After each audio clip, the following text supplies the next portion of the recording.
Hello. I've done a bit of amateur acting. I've done some amateur writing and painting.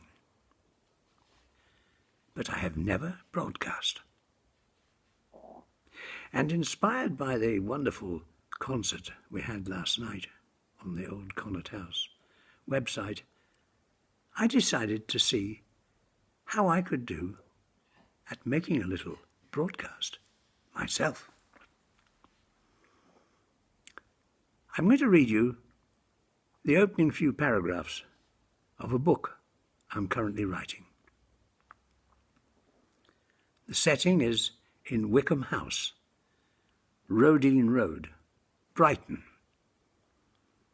It's in a private residential retirement home. And it's 5 p.m. A sit-at-table meal in the dining room was in full swing. Sardines on toast had been served to everyone except Hilda Goulding, who said she couldn't stick the bloody things and had a boiled egg instead. The savoury dish had been accompanied by tea, bread, butter and jam, and the feast was in the process of being topped off with lemon drizzle cake, being a Tuesday.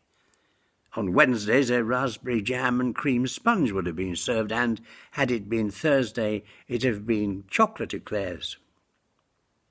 Each day brought a different extravagance. It was a signal, in a way, one to jointly indicate the day of the week and the end of the meal. The elderly residents in Wickham House appreciated being in a regime that was so well ordered, particularly those who were struggling with memory loss.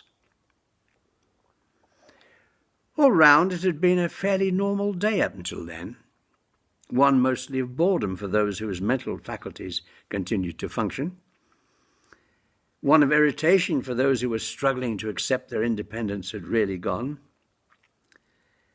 and one of singular worry for Mrs. Rudd, who spent her whole time calculating and recalculating her funds, hoping to confirm she'd enough to cover her fees at Wickham House for the rest of her days.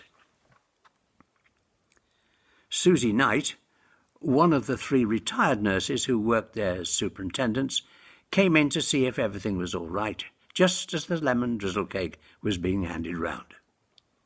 It was all right, except for Mr. Townsend. He wasn't there. "Anyone seen Mr. T?" she asked, looking around the room. Nobody answered. "Right then," she said, turning and with an exaggerated sigh made for the stairs leading to the residents' bedrooms. "I better go and see what he's up to." He wasn't up to anything when she got there. Quite the opposite. He was lying on his bed with a deer's foot sticking out of his chest, and he was looking exceedingly dead.